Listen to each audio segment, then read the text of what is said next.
Long ago, in the court of a great king, a strange illness took hold of a young prince. None of the royal physicians could understand it. None could cure it. At last, the servants came before the king. "Your Majesty," they said, "only Avicenna can help him." The king frowned. "Are all the physicians of my court useless, that you now call for him?" But they answered, "This illness is beyond all understanding." The prince had fallen into a terrible illusion. He believed he was a cow. He crawled through the palace, making the sounds of a beast, and again, he cried out, "Call the butcher.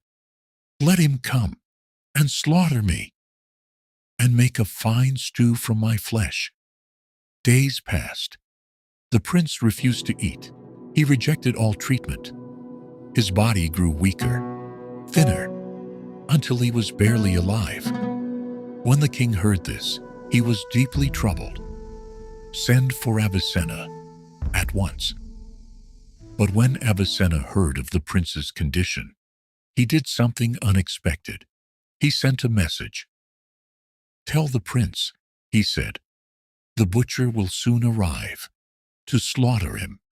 When the prince heard this, he was filled with joy. At last, his wish would come true. Soon after, Avicenna arrived at the palace, not as a physician, but as a butcher. He wore a heavy apron and carried a sharp knife. Entering the chamber, he called out, "Where is this cow? Bring it to me, so I may slaughter it." The prince cried out loudly, "I am here." At Avicenna's command, the servants brought him into the courtyard and bound his hands and feet. Avicenna approached slowly. He examined him, pressed his side, then stepped back. "This cow is far too thin," he said. "It is not fit for slaughter." He shook his head. "It must be fed well, so that it becomes strong and fat."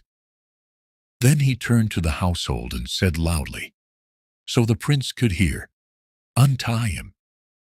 Feed him everything I prescribe. He must grow healthy before he can be slaughtered." The servants were confused, but they obeyed.